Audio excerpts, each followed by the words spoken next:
Okay. Hello, dear friends. Good afternoon. Such a beautiful, beautiful afternoon. And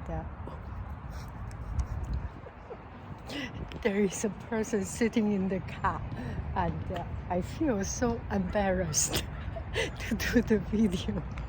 Anyway, such a beautiful, beautiful afternoon, and with this winter tender afternoon sunshine, so good. So I just want to make a starter of a video. So today I have met a wonderful person, and before I knew her, hearing about her story, that I did not know how fascinating and how interesting. I cannot find a word for explaining. You will listen to her story.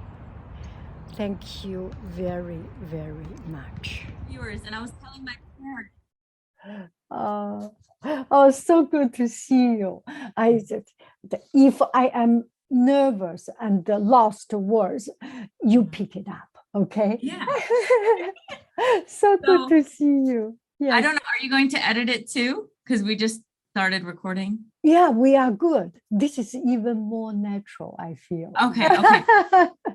Oh, okay. You just want it to flow. Okay. Yes, the flow like this. And it's a fun thing, right? It is. You will That's see how I it. do my show too.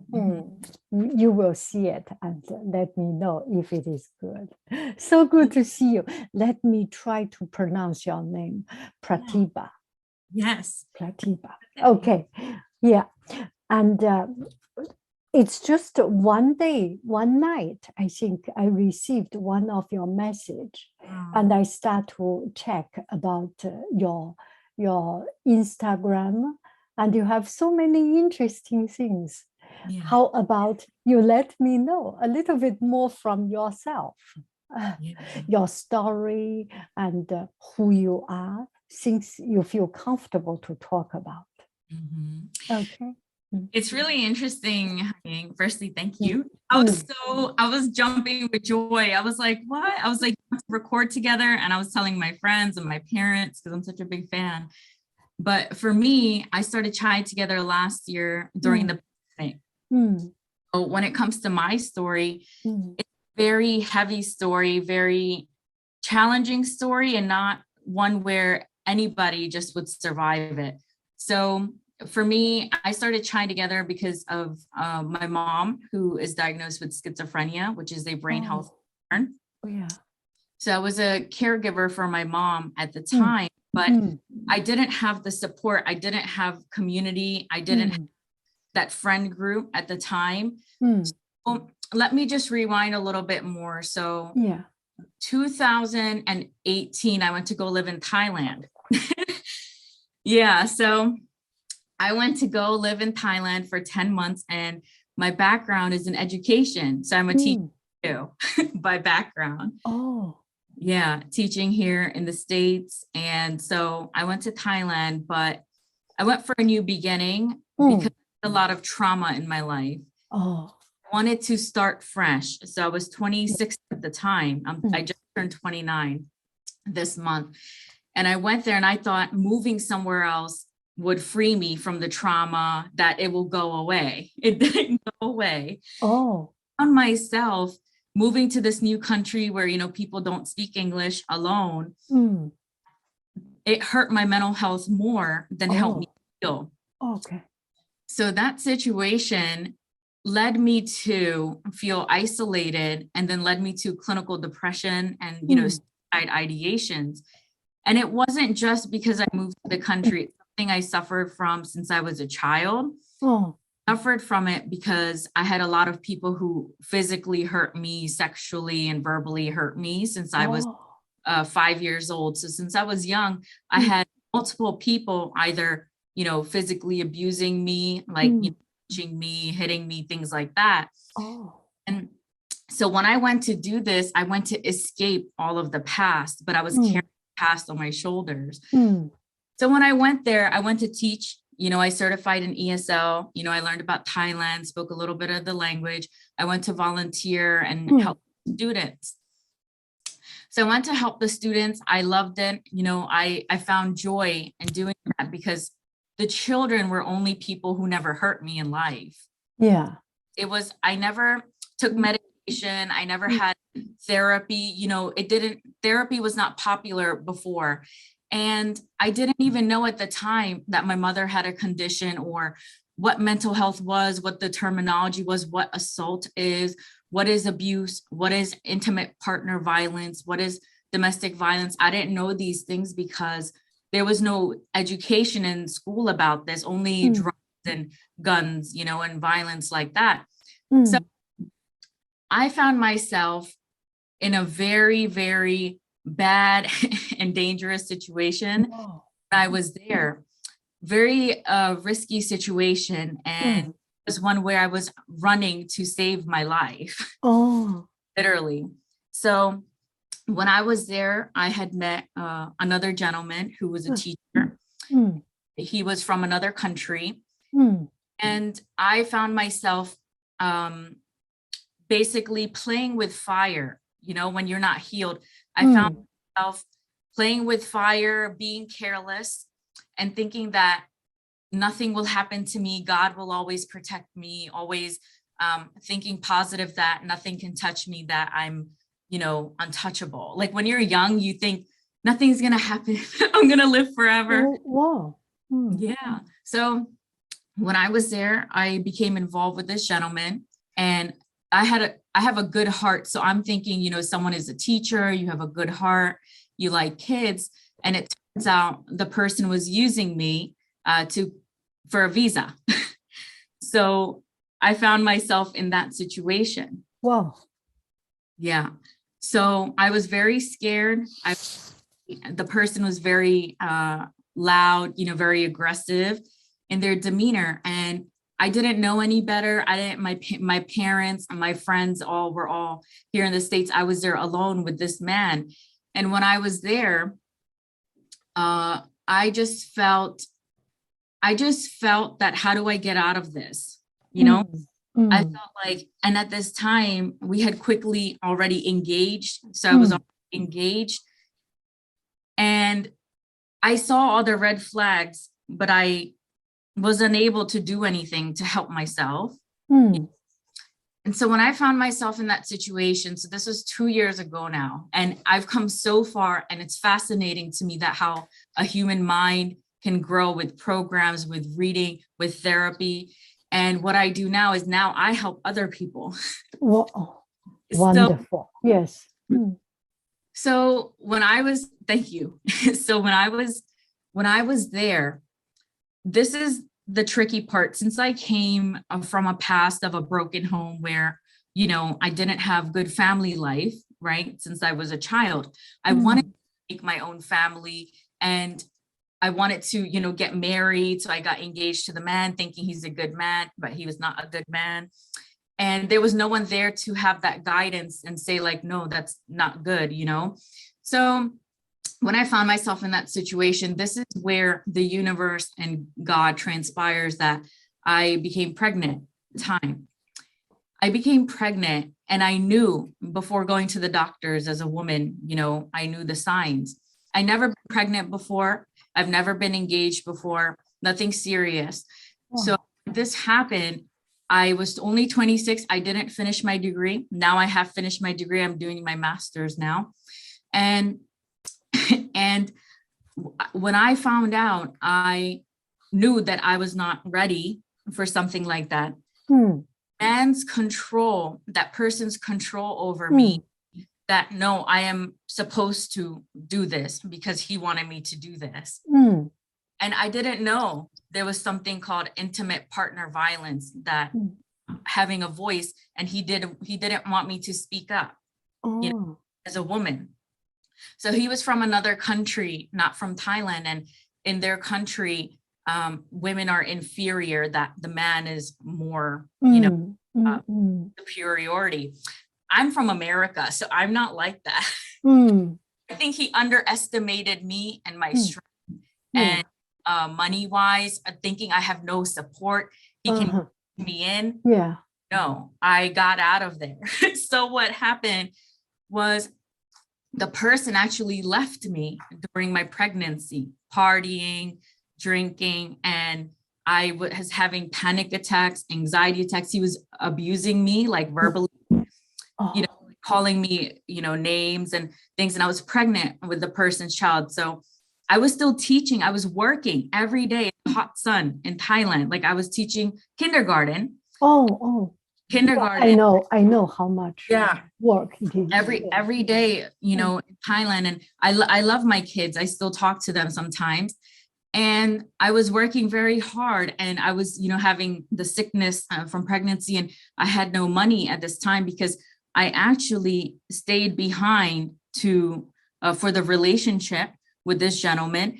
And I wanted to see where it goes. So I did not come home. I did not finish my degree. My parents were calling me saying, you should come home. That's not a good decision. But I listen. So I take responsibility that I was too young, like, to listen and understand the dangers. So at this point, I'm still working. And at this point, I had spent money that I had for a ticket home back here to America. And I did not go on the flight. So I stayed. So I didn't have extra money. And the gentleman, the father of my child, had told me that he was going to support me and help me. And he did not. So I had to eat. I found myself with no food. Thailand. I found myself with no help and just very scared. I was eating like some fruit and some crackers. Like I'm pregnant with no food. I have never felt more grateful for food every day because I never understood that something that serious can happen. I felt so low, at such a young age. So when I felt that way, so what happened is it got very serious, and I got very scared because he was stalking me, as in, coming for me. And I did not open the door because I did not want him to hit me or hurt the baby, maybe, So I did not open the door. And I had one friend teacher who helped me, a coworker, that sometimes I go to her room and say, I don't feel safe. And she would look outside the window, but that came to an end. I called my friend. He helped me book the ticket with my parents. And early in the morning at 5 a.m., I ran. Like I took a taxi, packed my bag. I did not tell the school. I did not tell anyone because he was friends with the police, and I didn't want to go to the police. So I decided to just not tell anyone. And the complex that I was staying at, the landlord, he helped me get the taxi, and I told him, baby, no good, no good. So a little bit of English, he understood. So then I took many flights, I think 4 flights to come home. So during the time I was running for my life, to the airport. I don't want to state the details of different locations if they ever hear this, but in general, going to different locations, taking different, I did not feel good, with the and it's interesting. I'm smiling because it's, at that time it was me, and now that would never be me. I would never put myself in such a dangerous situation. I was just careless, my thinking was just careless. But so then after, when I arrived here, I still felt fearful that he may come to hurt me or something. When I arrived here, I had no money. I had no money to even have like a pregnancy pillow. I had no money because I spent it on the ticket. And my best friend, ghosted me, as in left me. Friendship of like 7-8 years. Nobody helped me but 2 people, my 2 friends. Everyone else, no one helped me. So it was the most shocking, lowest point, and I found myself at welfare, welfare to help. Yeah. They said there's a list, to get in line. And I was pregnant at this time, I was growing a belly, and I was very emotional because I'm someone, my whole life, people who know me, I help homeless people. And now I was homeless, I went to Thailand to help children I gave food to the homeless before I met this man. And here I do a lot of charity work in America, and working at the Y and working with kids and just giving. I asked God, why is this happening to me? Like, I help people, but now I need help. And the welfare, it did not go well. And then I found myself homeless, going from location to location, a suitcase while I was pregnant, sleeping on a sofa, no bed, sleeping on a sofa. And my friend who helped me and my friend who picked me up from the airport. That was what was happening. Then I had to make a decision. Can I care for these children? How is my health? Do I have money? And my circumstances led me to have an abortion. Now, I'm someone, who's a teacher, so I love kids. So for me to do that, that was not my first decision because I like children. So when that happened to me, when I went to the clinic, I never went to a clinic. I was someone who was no, that I would never get an abortion until something like that happened to me. Yeah. When I went to the clinic, they told me that it was twins. It was 2 children. Are you okay? Yeah, Haying. Oh.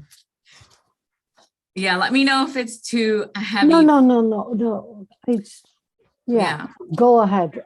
Yeah. This is the reason you become strong today. Yeah. And those unthinkables make us unthinkably stronger.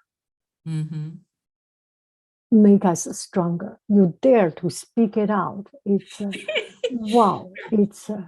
Have you seen that movie, Unsinkable? That's a movie. Yeah, I will tell you about it. By Sonia Riccati is her name. And she has her own story, and she made a movie, like a documentary on her story. Yeah. That's your story. Will be your story. Wow. Oh. So that happened, and I had a little bit of time. So I was calling that best friend at the time. Somebody helped me make this decision. Now it's 2 children, not 1, and they were twins. And I said, what?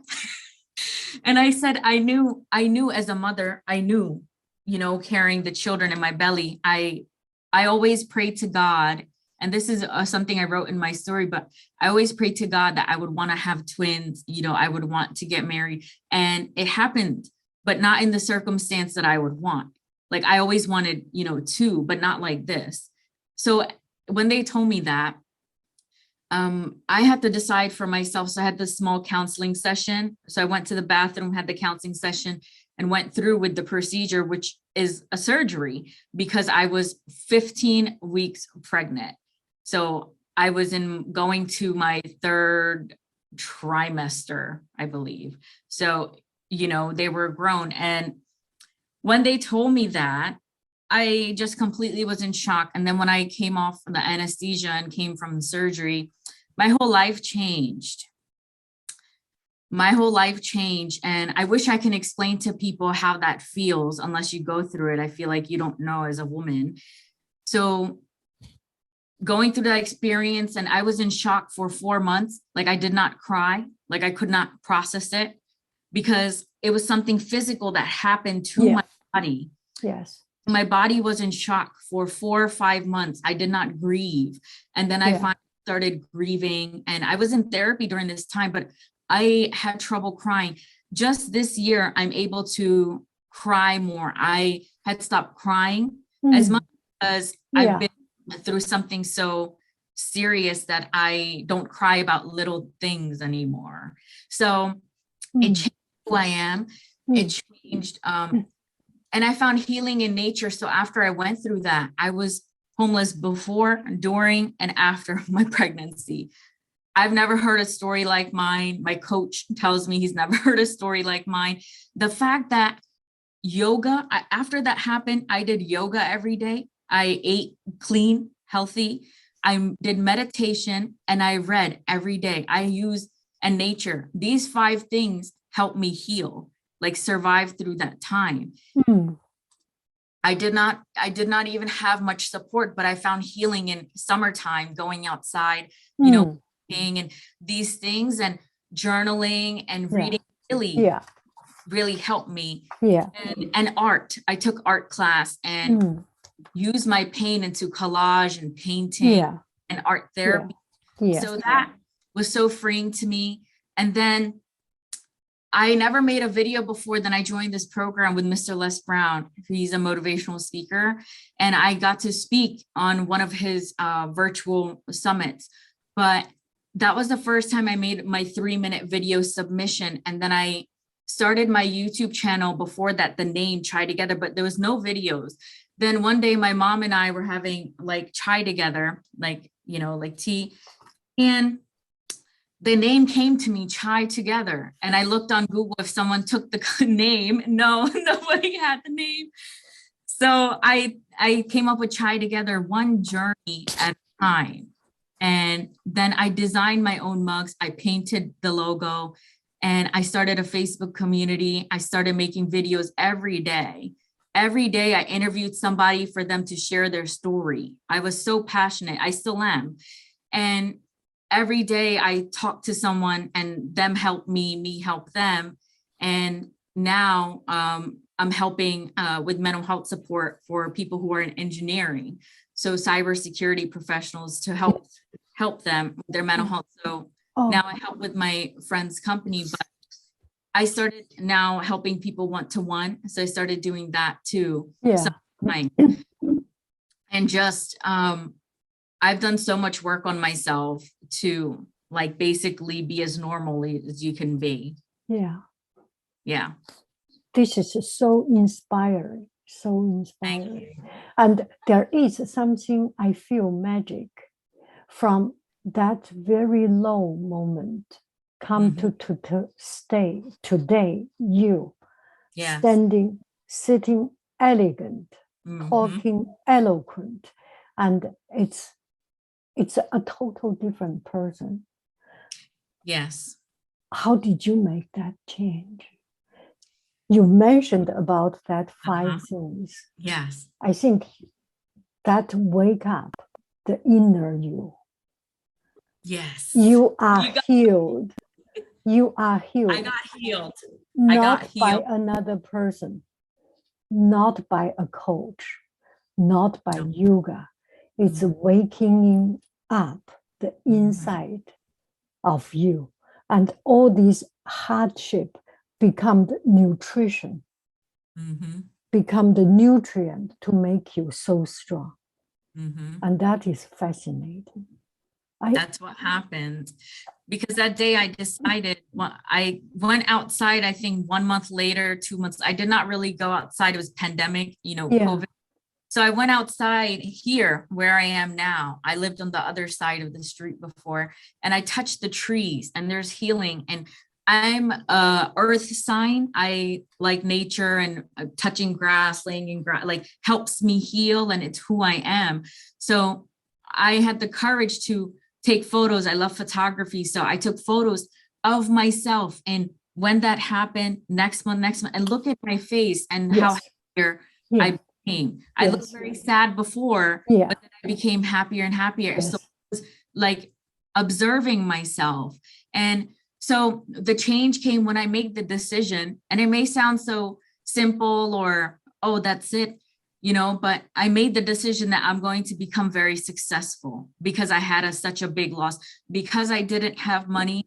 Kids are not here today, you know, because I don't have that stability. So I made a decision that I'm going to become successful. I finished school that year after my abortion. I finished and I graduated with my degree.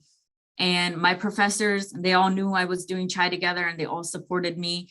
And at the same time, I was caring for my mom. So it was a very tough situation, but it made me very resilient. And I was very burnt out, but I was doing a lot of work on myself, and making that decision brought me here, it's because I also wasn't working a job during the pandemic. So I had this time. I had all the time, 2 years now, to take that time for myself to heal.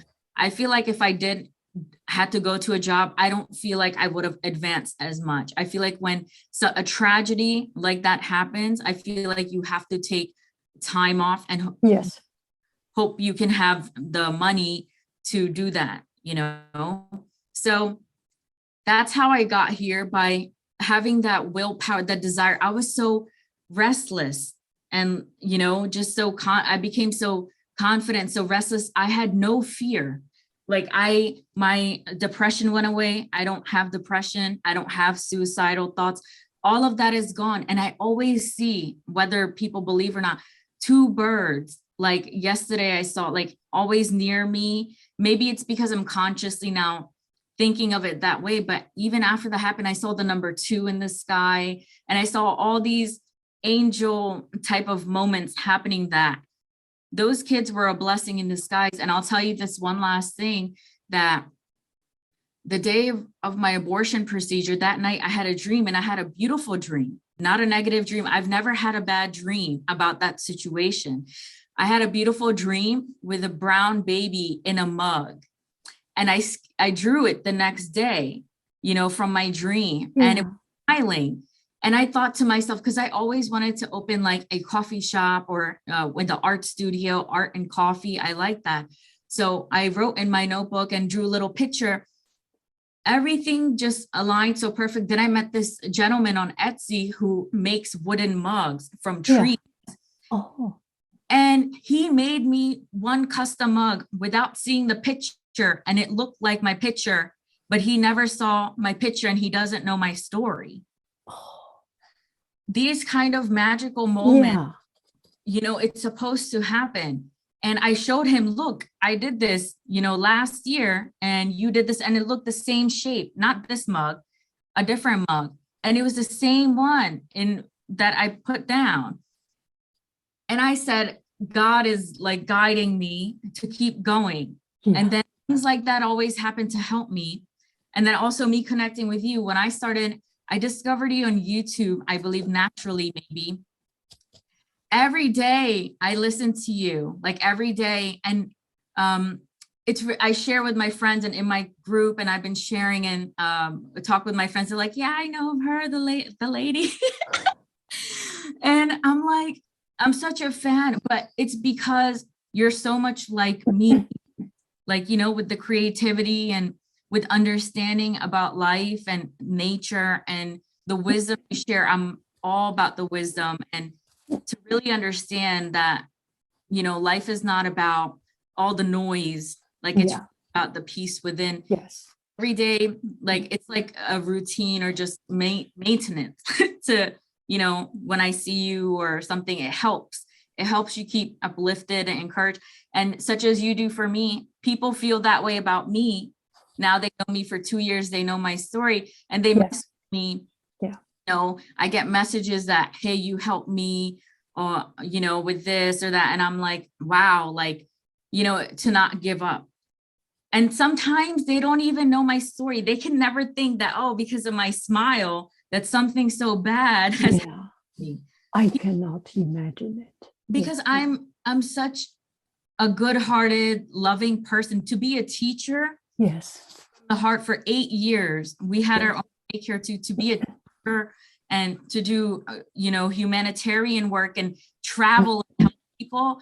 That is not for money. That is who they are, you know? So, yeah.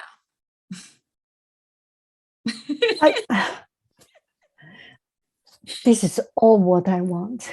It's not interview, it's nothing, just to hear a story and then think about it and people's life, and so fascinating. If we do not know people's story, we cannot understand. Life can be so wonderful, so wonderful, and you can make the change. We can make the change. And your story will make me to think, wow, this is it. May I say one more thing?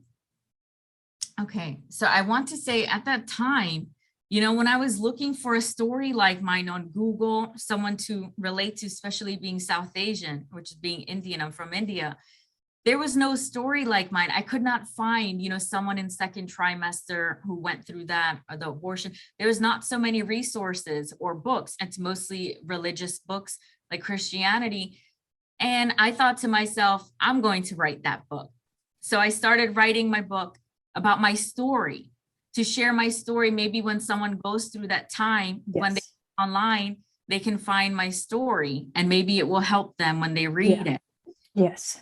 So I decided to be that change. I decided that I'm going to talk about this because, you know, I was told to be shameful that as a woman, to not say that word, you know, in our culture, not tell my story. And I said, no, I have a power voice. Yes. The anger that I had from what I went through, I want to show the world my anger, because no one should have to go through this. People need to see real life, that things like this happen to people. And some people have not been through, you know, traumas. I know you haven't been through something so serious. I listened to you. Yeah. But sometimes if you cannot even go through it, but understand what kind of capacity the person has to have and resiliency, still not give up. I had nothing, not even $1, you know, and I was not giving up. And I said, I'm not going to kill myself. I'm going to prove to the world what a woman can do even after that. You know, your life's not over because of one chapter.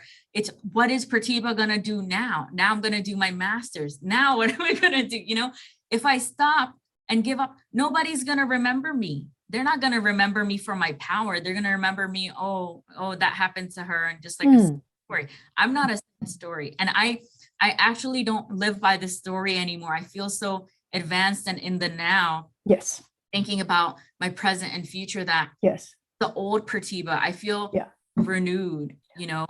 Yeah. Oh, this is so powerful. Now you are a new person, and those are the history. And look ahead to see what future will bring you and what other trouble will bring you. And you are already seasoned, nurtured, and you can just go ahead.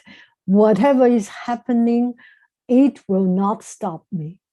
Wow. This is the most powerful story. I'm so happy for you. Oh, thank you. Oh. I will stop here. Okay. Can I? This is so good. Okay.